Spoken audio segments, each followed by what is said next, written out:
Welcome to the Startup Grind. So this is me. This is my business, Beyond Words Productions. I'm a videographer and I focus on heartfelt and emotional storytelling for businesses and nonprofits. And as Rich kind of introduced me a little bit before we got started here, I was a TV news reporter. That's really how I got into all of this. And in TV news, I was what's called an MMJ. To the rest of the world, you know us as reporters. An MMJ is multimedia journalist. That's kind of the news term for it. And basically that means that I did everything from start to finish. It is very, very rare to see a reporter, photographer, video team shooting out in the field now. A lot of people work by themselves. And so that was what my role was. I was finding the story ideas, setting up the interviews, filming, editing, going on camera, and then writing on the story up for the website at the end of the day on deadline every single day. So that kind of really was like almost like boot camp for being an entrepreneur and doing everything on my own.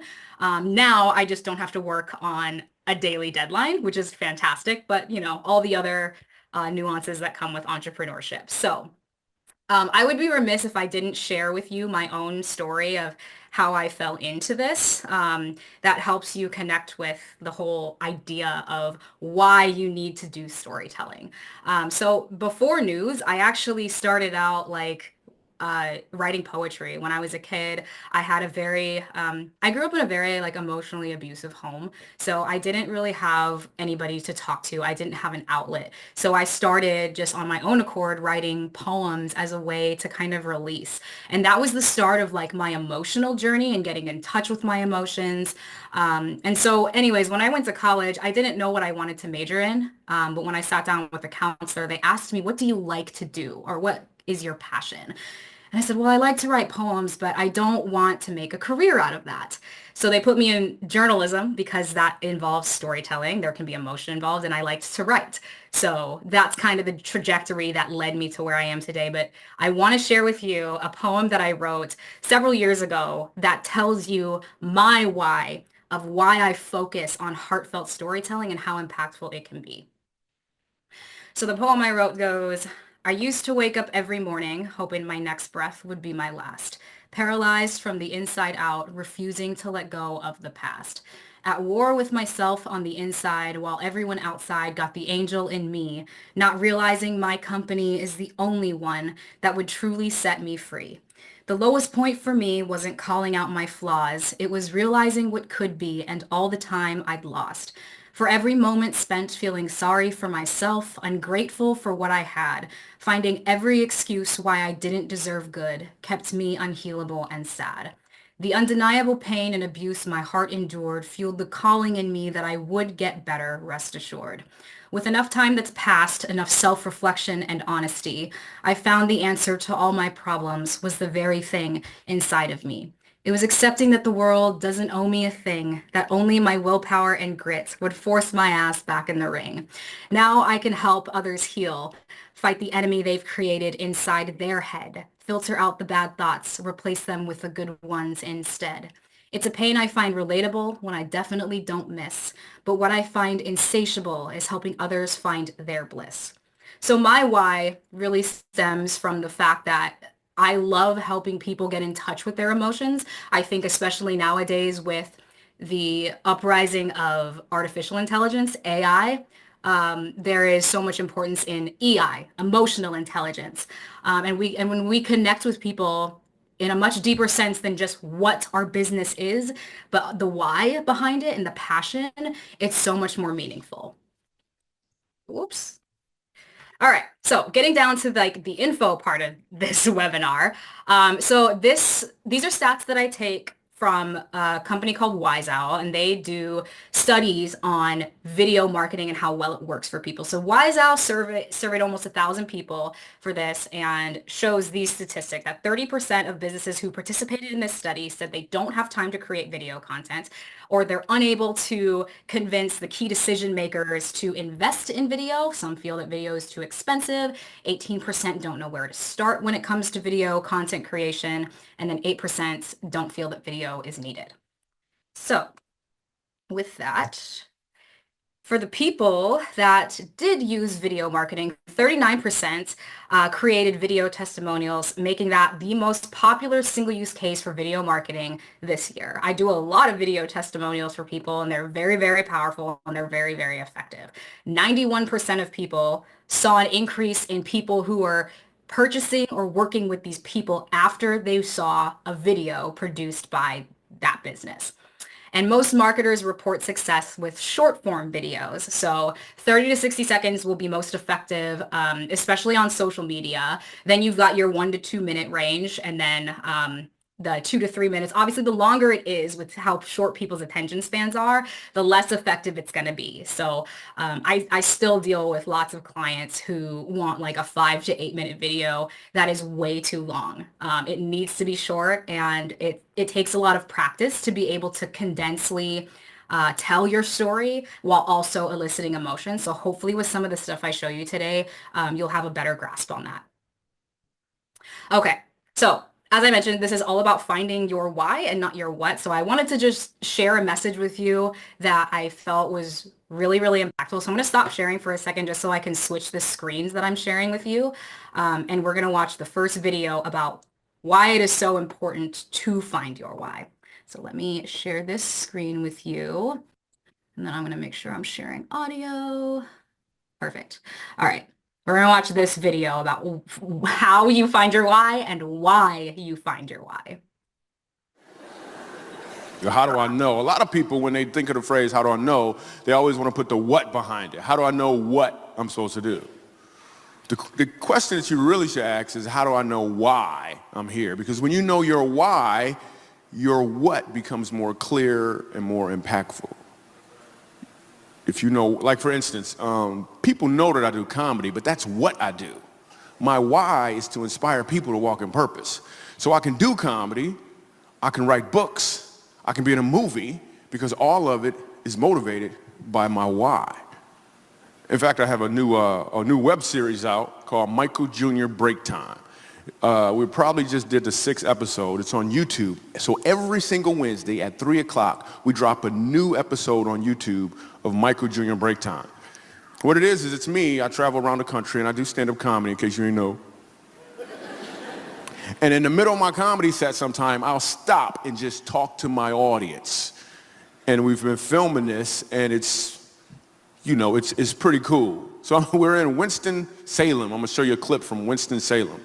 And I'm just talking to this guy in the audience, and he tells me that he's a musical instructor at a school. So I was like, all right, you're a musical instructor, you know, can you sing? Let me hear you sing a song. So this is what happened at the last episode of Michael Jr.'s Break Time. Check it. So you're a musical director. Cool. Yes, sir. All right, so let me get a couple bars of like Amazing Grace. Can you do the first part of that? Go ahead. Amazing grace, how sweet the sound that saved a wretch like me. Wow. That bro could sing, you know what I'm saying? All right. Now, what you give me the version is if your uncle just got out of jail, you got shot in the back when you was a kid. I'm just saying, let me see the hood version real quick, if you know which version I'm talking about. Just see if that exists. Let me see what you got. Amazing grace, how sweet the sound that saved a wretch like me. I once was lost, but now, right now I'm found. Was blind, but now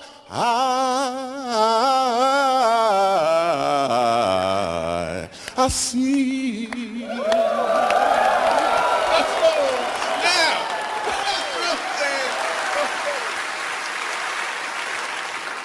Okay. Here's what I want you to catch. The first time I asked him to sing, he knew what he was doing. The second time, he knew why he was doing it. When you know your why, your what becomes more impactful because you're walking towards or in your purpose. All right. So I love showing that video, obviously. So I'm curious to see just some. I know I asked some of you guys to put in your businesses and where you're from, so I'm just looking through some of these, and you guys all did the right thing. You tell me what you do. You're for profit. This is everything that I asked you to fill out is your what. That is unfortunately, our what is not unique, right? And myself included. Being a videographer, that is not unique. But my why is unique. That story that I shared with you through that poem does set me apart from other people. So I'm just kind of going through and looking. So we've got a lot of for-profits. Okay. There are stories in literally all of your businesses. And I'm going to help you all find your what, because likely a lot of the things that you guys are doing, like I see sustainable energy, there's people who are like mom coaches. I see there's healthcare, marketing, media, all sorts of things. Food for, okay, I'm just kind of like going through your guys's possible energy. Nice. Sweet. Yeah, so a lot of the examples that I'm going to show you, a lot of them are from nonprofits. And one of my biggest, the reason why I do this workshop, and I'm so glad that so many of you are for-profits, is because I try so hard to teach for-profits that you do not have to be doing heartfelt work to have heartfelt stories to share. And a lot of the time, the reason that nonprofits tend to utilize me so much is because it is very obvious that they're doing heartfelt work. So the stories are very obvious. But it is my goal and mission to teach for-profits that you all have these stories as well. So I'm going to continue to go down through my PowerPoint, and then we're going to actually see some examples of stories that you can implement yourself. So here we go. Let me move this so I can see what I'm doing. There we go. Okay, so the most successful videos that I've seen show who you are and what you came from. This is called the founder's story, and every single business has this. This is your why. Why do you do what you do? It is not for a paycheck, and it is not for profit. That's a result of your why. A lot of stories that I'm going to show you highlights the underdog story. This can be either your founder story, like you're the underdog, like what did you come from and how did it lead you to here? A lot of us have those heartfelt stories that brought us to this point. Or it can be your customer story. This is where they were before they found you. And then what difference did your services make in their life?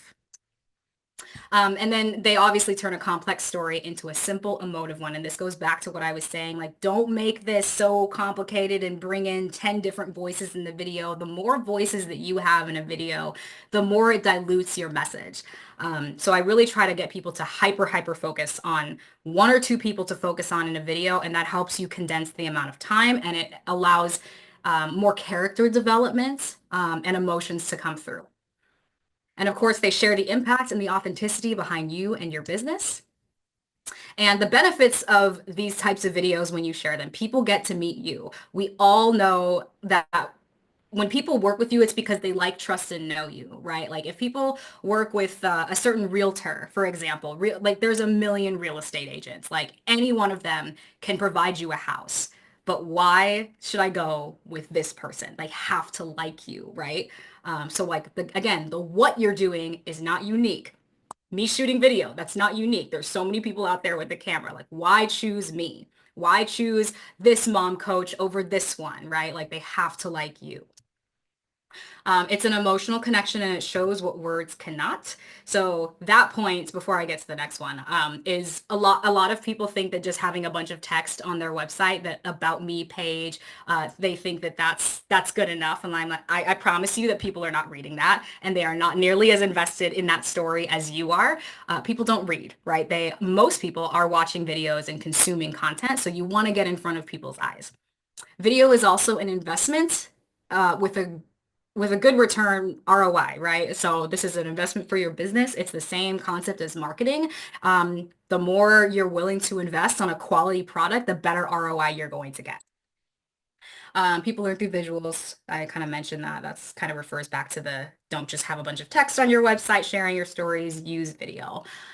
Video also compels people to take action when they can hear and see the inflection and the tone in your voice, and they can feel your energy through that video. They can hear what kind of person you are, if you sound fake or if you sound authentic. Like that all helps come through and helps sell your personality and why people should work with you. Yeah. Okay, so this is still from the same Wise Owl study of people who participated in that. So 96% say that video marketing increased people's understanding of what they do, increased their brand awareness, that's 95%, and then 87% say it helped increase their sales and dwell times on their website. So you've got 96, 95, and 87%. I mean, these are really, really good and telling statistics. I have seen this myself. This is just providing you with like hard numbers as well. All right, now let's go to the example. So I'm going to stop sharing this and I will start sharing some videos. Okay, here we go. I'm going to exit out of this. Okay. So the first video I would like to show you. So this is a nonprofit for I did this in Madison, Wisconsin.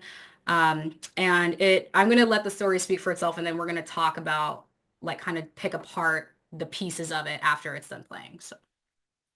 For mom number 2, this brown love seat and this red couch. Felicia's Donation Closet is a local nonprofit, and what we do is we fully furnish abused women and children's apartments when they move out of homelessness. And we need a couch and a love seat. I started this because I am a survivor myself. I was in 3 abusive relationships, and I just wanted to give back to the women that were just like me. The work that I've seen them do is honestly unmatched, and it makes a huge impact for these moms. What Felicia's Donation Closet is bringing to these families are a sense of empowerment, because they know that they can move forward. They know there is a sense of community, like, hey, somebody gets it, somebody has my back. I don't have to traverse through this alone. So seeing Felicia's Donation Closet come alongside these families with like no strings attached, just doing out the kindness of their heart, and from my experience, it's not just giving them just things that they found or whatever. They're actually having conversation with these parents like, hey, what is your feng shui of your home? You know what I mean? Domestic abuse is very dark and very intense, and we're like the last missing piece to help these families, and it's like the happy part, because now it's like you're here, you can be happy, like you're getting like all this beautiful furniture. It was heartwarming that we have people out here that's helping the community. People that's been through the domestic violence and the domestic abuse, it's a mental thing.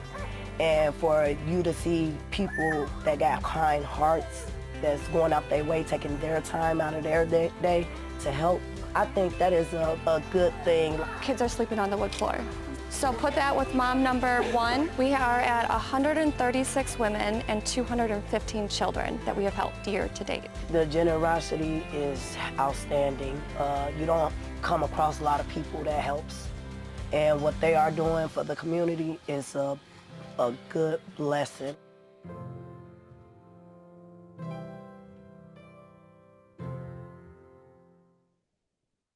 So that is a very like simple storytelling example where we did have multiple voices in there. This is at their request, but the 3 ones that we picked were Felicia, obviously, because it's her business. We met her and discovered her why. Her why is because she was once in these people's shoes and now she wants to give back, right? We had those brief 2 sentences that kind of gave that purpose behind her organization. And then we had a community advocate come in to add to the credibility, right? Like, and I tell people that that part's important, because it's one thing for you to go on camera and talk about how great you think you are, but it's another thing for somebody else who has nothing to gain from going on camera and talking about you. Like that helps build credibility. So that's why we brought her in.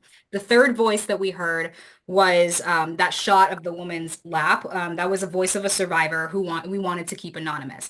And that's one of the reasons why I show this video, is because a lot of people want to remain anonymous, especially in nonprofit work where there's a lot of like very traumatizing situations that are going on. There's HIPAA violations. Like there are still ways to include their voices in here. And thought it was important to include this woman's voice because this is someone that Felicia is directly impacting. And so when all of your organizations are like thinking of stories to tell, like tell that client story because this woman went from being in an abusive home. She found Felicia's donation closet and is now on her feet again. And because of her. And then she had this emotional testament to tell her how Felicia's donation closet made an impact on her life, right? So we had all of those elements in a 2-minute story. And this is something that they can put on their website front and center, make it as easy as possible for people to learn about you and care about you.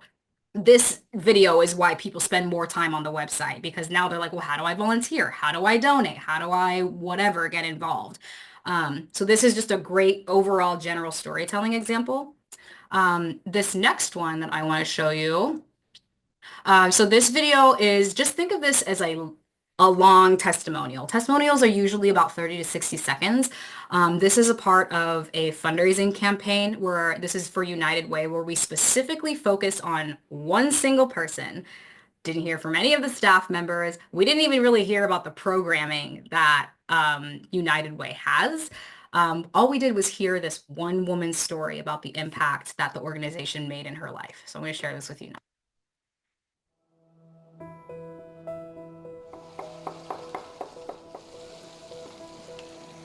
I don't think I will be where I am here without United Way. It's about the people that you get to meet, the person that can help you. In my language, we say both hands wash each other because there's no way you can wash one hand alone. And I felt like United Way was that second hand for me. I was coming out of a very abusive relationship, and I had to check into a shelter, and I was told that there was a program called Boardwalk Academy, and I got approved into the program. So coming out of the shelter, being able to go there every Thursday night and having dinner with like a family and not being reminded that I was at that low point, that felt good. 2019, when I flee my home because of abuse, finding myself in the situation, I needed a safe place to work out of because I no longer had my kitchen. It was not possible to work out of the shelter. I have a special needs child. I cannot afford to leave my home. I cannot afford to leave everything I built the work for. And then I'm in a pickle wondering what it will be like if I get out of the situation. And you ponder, any woman who goes through abuse knows that it is the hardest thing to do to just walk away. United Way is definitely a sense of community and just that sense of belonging. Knowing that I had a safe place to work out of and then I could finally fly on my own, that meant the world to me because I knew even though I was so down and I was going to start from scratch, at least I had a place to start.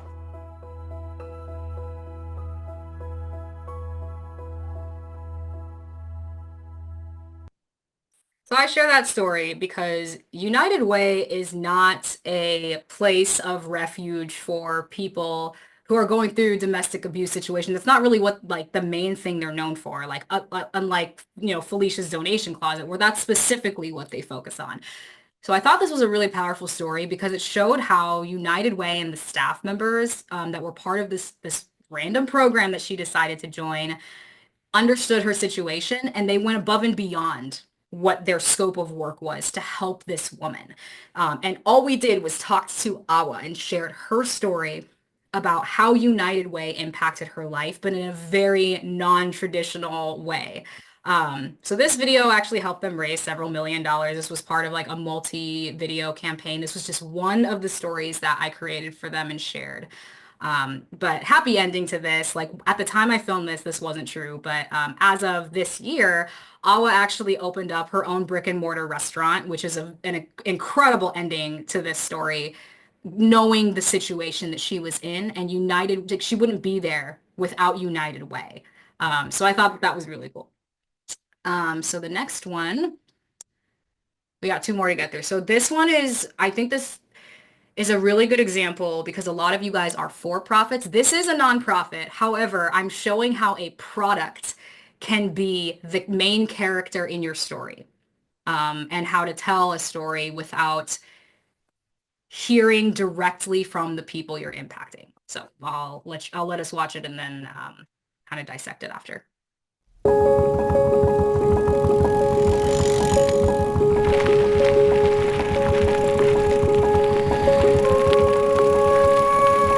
My parents both dropped out of high school at age 16, and my dad went to prison like 2 years later, and so we never rose above the poverty level. My mom worked all the time, but someone gave her an old rusty bicycle for me, and you know what, in my eyes that bicycle was beautiful, because for me it meant freedom.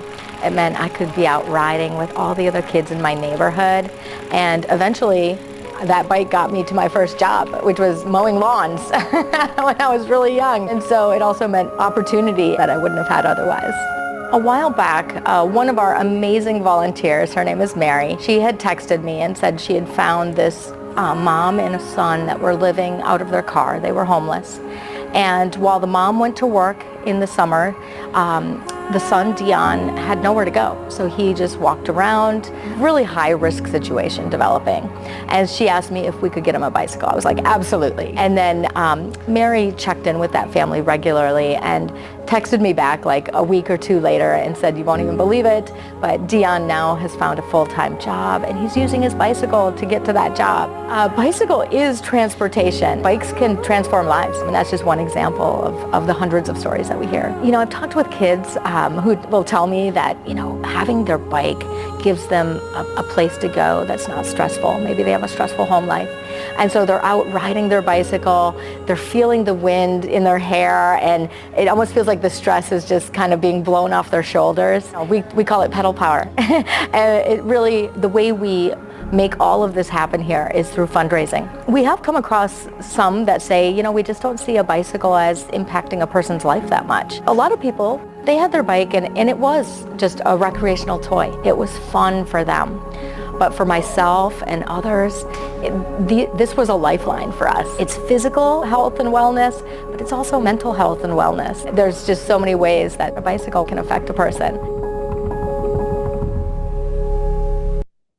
So I say that the product, the bike, is the main character because Christy, the executive director that we heard from this whole time, she's sharing these stories, but it's not making us care about her. It's making us care about the impact of the bike, right? So all the for-profits in here, the impact of whatever it is you are selling, whatever service, you can build a story around that. So I ask you, this is a rhetorical question just for you to think about, what is your bike in your business? And you can build a ton of impact stories around that. The other reason, there's several other reasons why I shared that. One, because the story, like when she started with my dad went to prison, dropped out of high school, like all this stuff, you know, they use this for their marketing and for fundraising and all this stuff. Like, but starting out with a powerful soundbite is super key because you have about 10 seconds to capture people's attention before they're going to scroll past. So I always say, like, try to start with a really powerful soundbite that's going to retain people's attention. And that was attention grabbing. When you see, you know, a post by Free Bikes for Kids, and then they start with something like that, you're like, whoa, like that, it's very jarring. But it's so relevant to Christy's story and how she got here and why she cares about the organization, because we briefly touched on the impact of a bike and that story of how it brought her to running this organization, which I thought was really cool. The other reason why I show this is because, like I mentioned, when you have an anonymity to maintain, right? She talked about this boy, Dion, who we didn't want to show him on camera, but we were allowed to say his name, like, but just not show who he was. You can tell stories through third person kind of a method and still have an impact on people. It would obviously have been way cooler if we could have heard from Dion himself. But when you can't do that, or when they're not willing to be, or they can't be for whatever reason, like that's another way to do that. Like with his permission, we were allowed to share these stories. So this is also something that you can consider doing if you run into that obstacle of they don't want to be on camera. What else?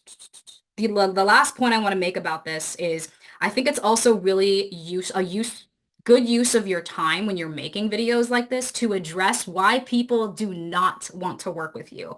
And the reason I say that is because you don't want to leave any room for questions when people are done watching these videos, right? So she addressed a lot of people say they don't see how how a bike can be impactful or how it helps people get from one point A to point B. She addressed that immediately because she had applied for grants before where they told her the reason you didn't win is because we didn't feel that a bike was as impactful as some of these other organizations. And that's actually the reason why she wanted me to create this video, was to dispel any thoughts of negativity that people might have about your organization. And we all have that, right? Like, why people don't want to work with you, why people think that they don't need your service, or just any questions that you might get as a business owner. We all face them.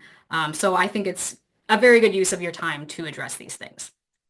The last video I want to show you is another example, like similar to what I was showing you with Awa's story, how it just focuses on one character. In this case, it was one family. So the last video is for an organization called Geo's Garden. They are a respite care center for children with special needs. This video is longer, and there's a reason for that, but I'm going to talk about it at the end. So please pay attention because this is my favorite story of all time.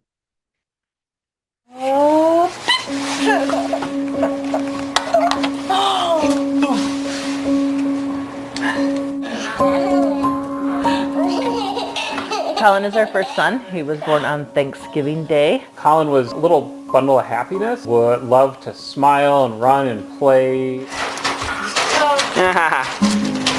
Colin was about 14 months old and got the diagnosis of Sanfilippo syndrome. Dr. Rice called us on October 12th, 2008 at 6:03 p.m. I feel like it's the day that our world fell apart and collapsed as we know it. Sanfilippo syndrome is a rare genetic disorder. It affects 1 in 100,000 children. It's considered to be like a childhood Alzheimer's, where a child will develop normally until ages 4 or 5 and then will eventually lose all of their skills. So he at one point could talk and now he no longer talks. They lose their ability to walk, to eat, and eventually have trouble breathing on their own.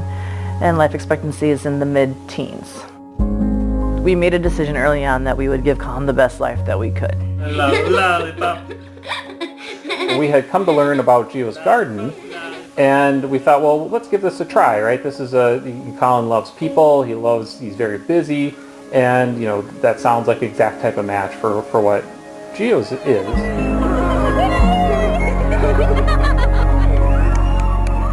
And Colin clearly liked it very much. Colin also has always loved kind of college-age girls. And so at the time, that really worked out really well with the staff that they had. And so he took a real liking to the staff. Grew to love it so much that, many times we would drop him off to go into Geo's and he'd walk through the door, "I'm home." Well, everything he said and did was just showed how much he loved going there. And I was a respite care provider in 2012 when Colin was attending Geo's Garden. He was loud and rambunctious and hard to keep up with.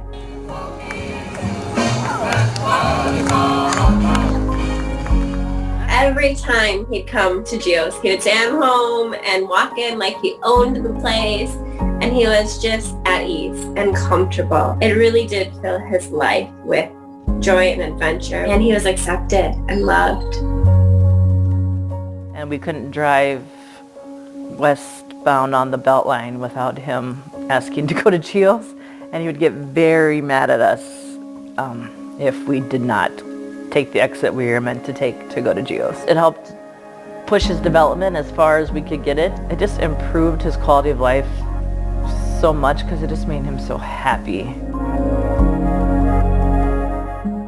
With special needs kids, you can't just hire in the neighborhood the teenage girl down the street because you just can't. So it was a way for us. We ended up having a date night every Tuesday, which pretty much no other couple can. I mean, not many couples can say they can get a date night every night. But we got to be together and know that Colin was safe and happy, and that's kind of what really mattered. This is the lion that Colin got when he graduated from Geo's garden. And what do we call him? Geo? Geo. What did Geo mean to Colin? What he did there.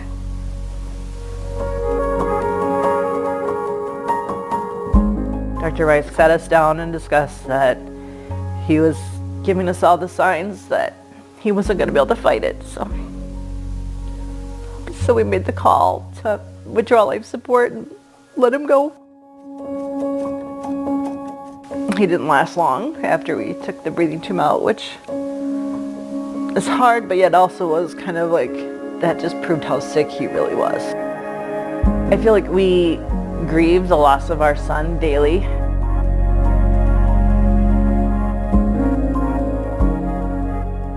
That makes me happy when he had a good opportunity to have his time until San Felipe took over.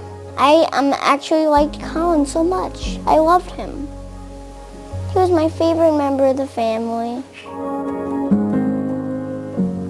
It's hard to explain, but you could tell he loved it and loved every second of it. And we are so blessed that we had that opportunity to be able to give him. I mean, I think it's a big reason why we're still involved with Geo's. I'm on the board of directors.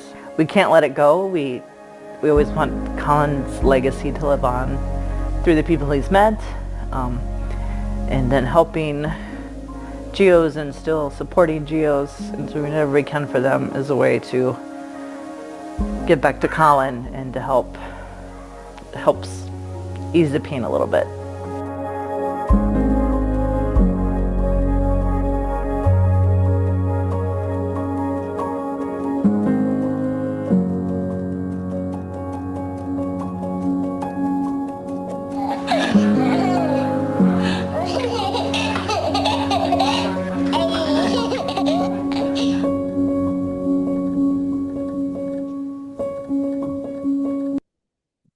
So the reason, I share that for multiple reasons. One, when they played this, so the video was 5 minutes long. Let's talk about the length first. And I know I told you guys shorter the better. So the reason this video worked for how long it was because this was not going to be shown on like a website or social media. This was specifically meant for an event, a fundraising event. And after they showed it, it was a record-breaking year for them. I think they raised like $125,000 in 4 hours of the event, which broke a record for them for obvious reasons. It was a very emotional and heartfelt story. The other reason why I show this is because, one, I didn't shoot most of this video. As you now know, Colin was not alive at the time that I shot it, so I relied on his dad, who was a photographer, had a camera. He was basically just documenting some of Colin's life, so I was able to pull some of his footage. But this is not like my best quality in terms of the production, right? Like, I mean, I notice issues with the shaky cameras. I mean, one of the interviews was done over Zoom. Some of the video was grainy. There were issues with some of the audio in it. Like, production-wise, this was not like the best top tier that you could have. But I show this because to this day, this is the most effective video that I've ever done. And it was the first one I ever did. And I'm really trying to teach organizations that you can find these stories. And if you really just hyper focus and you find your why, you find your character, you give it the time to develop and bring people in by pulling at the heartstrings, like you can have this same effect. For them, their goal was to fundraise. For you, your goal is clients and hiring and expanding and all the things of a for-profit business.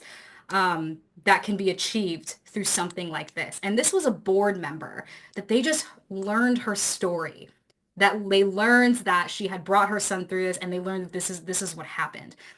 If you are curious about where to find these stories, start with your staff. Why does this matter to you? Do you have some sort of connection here? And this can even be your story. There's a lot of different avenues that I don't have enough time to like explain on here.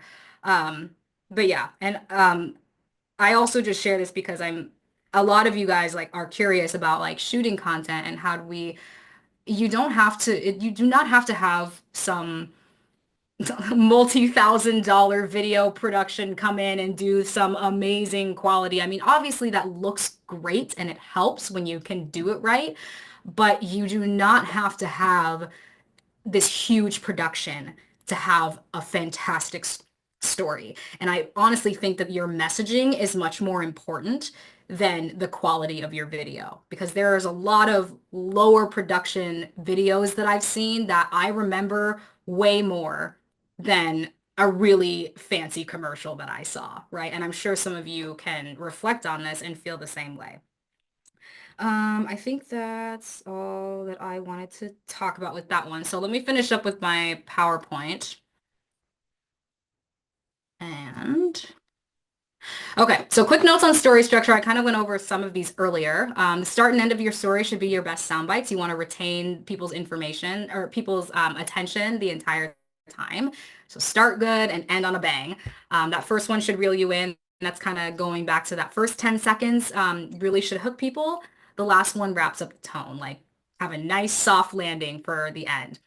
It takes a lot of practice and playing around with this. Storytelling is an art form. It's not something that you will get overnight, but hopefully a lot of this can get the wheels turning about where you can start. Okay. These are just tips that I give about how to market your video when you actually have your content. Things that I've seen that are really effective for people. So this is, if you're posting on social media, choose a good thumbnail. If you have a person in the thumbnail, that's going to get way more clicks than if you just have an object. And studies show that as well. Includes social captioning. So you'll notice on all my videos, I had closed captioning on there, and I do that for two reasons. One, it is inclusive of people who are deaf or hard of hearing. And then two, a lot of times when people are watching these videos, they don't have the sound on their phone. Like they're in a meeting where they shouldn't be on social media and scrolling, right? But you still want people to be able to get the message without having audio on. And then having like an attention grabbing caption when you do post is really important. So I'm just going to give you like a very frou-frou example. So bad example is if you post your video and you're like, check out this video showing our founder's startup story. There's not really anything like hooky or catchy about that. So this is just kind of an example that I made up. It's not the best, but I'm just trying to show you the difference. A more compelling example is many of you see what we do, but most people don't know why. The story of our business started from rough beginnings, and like any good story, this one has twists, turns, heartbreak, and triumph. A true underdog story that will leave you both surprised and inspired. That one piques way more curiosity than the first one. And that's basically the point that I'm trying to get across. Like, don't just learn how to be storytellers in video. Try to like get that really good hook and intro, like any good start of a movie has, any good start of a book has. Do that with your content and your business and what you're putting out there as well. All right, this is the part where it's talking about different ways to market. So I see a lot of people put them out in email newsletters, playing them at fundraisers, workshops, and events. You can directly send it to donors or clients in a welcome email or an appreciation email or whatever. And then always repurpose your raw footage. Like once you shoot something, don't just consider it like one and done. Like there's always a way to recycle this so that you have consistent content. Posting tips of the week helps you establish your credibility. I know that that's not really like a story that you're sharing, but if you are considered like the authority in your line of work, people will be more interested in the stories that you share. So that's kind of why I threw that one in there. And then post teasers leading up to a main video premiere. So like if you know you have this video that you want a lot of people to watch and share, if you're not active on social and you just post this random thing, like you're going to get less views because the algorithms don't like that. So try to post teasers, like post like a 10-second clip from that video and just be like, stay tuned. Better caption than that, but like stay tuned to watch the full premiere and like build up to it so that you have people watching your stuff and clicking on your stuff. That way, when you do post the main video, you have as many eyes on it as possible. Sorry, I didn't click that all the way through. 3 things that I want to end on, and these are just quotes that I like post on my LinkedIn to get people in the mindset of storytelling. So the first one is, if I asked you to tell me about your product without actually telling me the features of that product, what would you tell me? When there is no product, what's left? the people using it, a story about what it gave to them. How did it improve their quality of life? Tell me a story that I can relate to, not because you think I need your product, but because I will understand and feel what that person felt. Those thoughts will last a lot longer and resonate deeper than just remembering cool things about what you sell. The next one is story opens up people's hearts and minds. They make our brains ease into decision making because when we are impacted emotionally, it makes your sell an easy yes. There is no data to process, no statistics to fact check. There's just raw emotion that your heart and mind already accept. You are not selling a thing. You are selling an emotion, something that makes people feel more attached to your organization. It's not about technology. It's about quality of life and what that thing will do for them. And then lastly, don't think of your clients as, or people as things. Your clients and customers are human beings. And every human being has an innate desire to feel. Business storytelling will help you bring more meaning and focus to your work and the people that you work with. Businesses are human by nature. You strip away the buildings, the machines, the patents, and the logos, and what's left are people looking for something to belong to. People have to see themselves in what you're doing, or they won't work with you or for you. That's the end of like the presentation part of this, but I would love to see if there's any questions. I don't know if there's any questions in the chat, but anyways, I don't think there are. But if you guys have a question, feel free to unmute yourselves. Otherwise, I know we're at time, but I do want to open up to questions. Hi, Jamie. If I may have a question. Yeah. Well, first and foremost, thank you very much for your presentation. That really touched my heart. Second of all, could you recommend any books on how to find the why? Because I've also known and heard about the importance of why, but finding it has been quite challenging. So just wanted to know if you have any experience how to find that. Yeah, so first let me just speak to you, and then I do have an actual like book that I can recommend. So I always tell people that if you are not willing to go on camera and share your why or find your why and tell people that, like, how do you expect other people to act like they care about you if you can't even advocate for yourself? That's like a first and foremost like thing that I tell people why you should get on video and share this. Secondly, it's just about finding your passion and your purpose. It is, I don't know if you were here at the very beginning when I said you do not do your business for profit. That is a result of your why. And if you saw the video at the beginning that about the what and the why, like your whole mission becomes so much more fueled when you move with your why instead of your what. So that's just self-reflection and asking yourself, why am I doing this? Don't think about money. But anyways, the product that I would is called Stories That Stick, and it's actually on that the link that I sent at the beginning of this chat with equipment recommendations. At the very bottom of that page, that book, a link to that book is available as well. So it's called Stories That Stick, and it can help you find your why. Thank you. Mm-hmm. Mark, you have your hand up.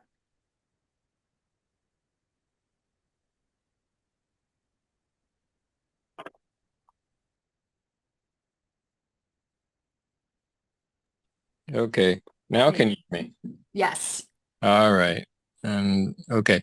So, yeah, I put something in the chat, and basically that our bike is the tools to save the world from fossil fuels, or our bike is the tools to save the world from global warming. Mm. One issue, which is the question in this, is that people shy away from being drawn into something with such powerful enemies. And that's where it is a ongoing, it's an issue, the conflict issue. And so I've tried to, in earlier pitches and things, I put stuff about global warming and about, pictures of fires and things, firestorms and things like that. And it did not have much effect. Are you asking for recommendations on how to be? Yeah, yeah, that's what's going Yeah. on. Yeah.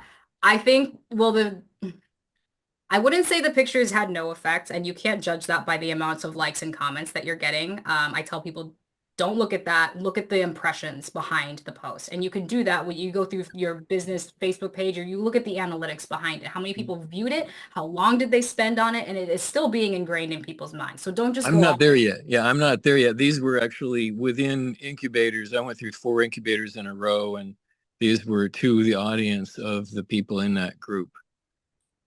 Okay. So addressing the point that you made in the chat, when you're dealing with like the controversy around global warming, climate change, and all that, I mean, it really doesn't matter what industry you're in. You're gonna have people that are not on your team. Like, it doesn't matter what your industry is. There's people who, even after I tell them all of this stuff, they're still not gonna think that that they need video, right? Like, I can't convince everybody to be on my side. But it is a filtration process, just like with any business. To find the right clients, you have to just sift through all of the garbage that we see, right? Like, it's the same concept. So I wouldn't be discouraged. I would definitely keep going. And then if you have trouble with getting people to talk about the importance of what you're doing, maybe you can make a video about, this is what happens if we don't do this, and then find advocates in that avenue that can speak on that behalf. Maybe it's people who are in the middle who can say, yeah, I've seen this, compare it, like allow people to make informed decisions by sharing the emotional side of things and how it could impact them, rather than just talking at them and being like, this is the way it should be done. Like, that's preaching. That's not Okay. storytelling.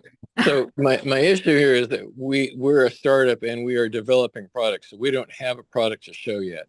I've got a couple 1-minute videos I need to do for submissions, for grants and prizes and things. And, I did one 90-second video where I talked about my first customer and the audience, and what they needed, how much they needed it, and how we would solve it. But I haven't actually gotten feedback from it.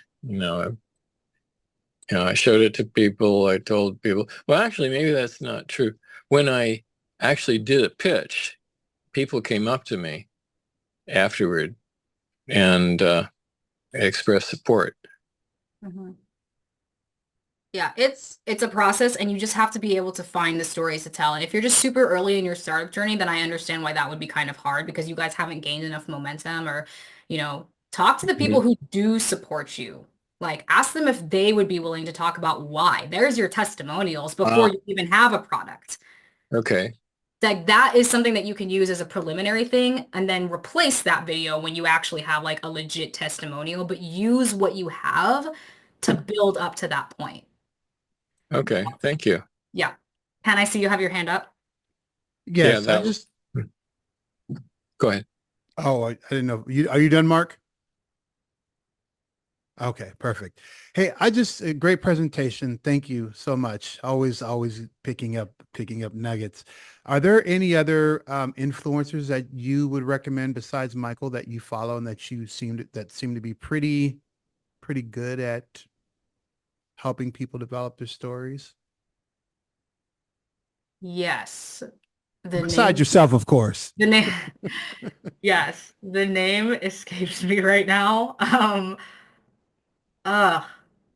There's okay, Mark is one about the storytelling. I watch a bunch of like YouTube videos just to get inspiration, honestly, about like how people tell their stories. I even watch like car commercials to see how some of them are telling stories, because some of them are like really powerful. I mean, some of the ones you see in the Super Bowl, like they do a good job of telling a story. And like, I could send you a bunch of links of how these big corporate businesses have implemented storytelling.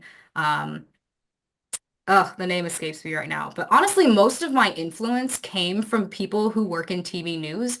That's how I got started in all of this. So I can name people to you, but you probably won't know who they are. So yeah, if you send me an email, like I can send you the links to people I would recommend to get inspired by. Okay, is your email posted here, or will it be coming out in the replay, or? I'll put it in the chat right now. All right, beautiful.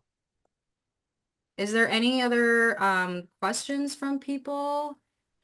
There's my email for you in the chat. And then if you guys saw at the top, there I have the link to the equipment recommendations. If you liked my presentation or you gained something from it, the Google review link is in there as well.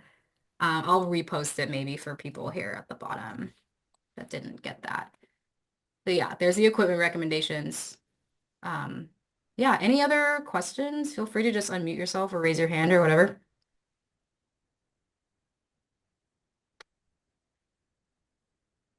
Okay, if there are no other questions, then I will just say thank you all for attending. I really appreciate this. And feel free to reach out if you ever have any questions about storytelling. Like I love educating and helping people, so please don't hesitate to reach out. But thank you all.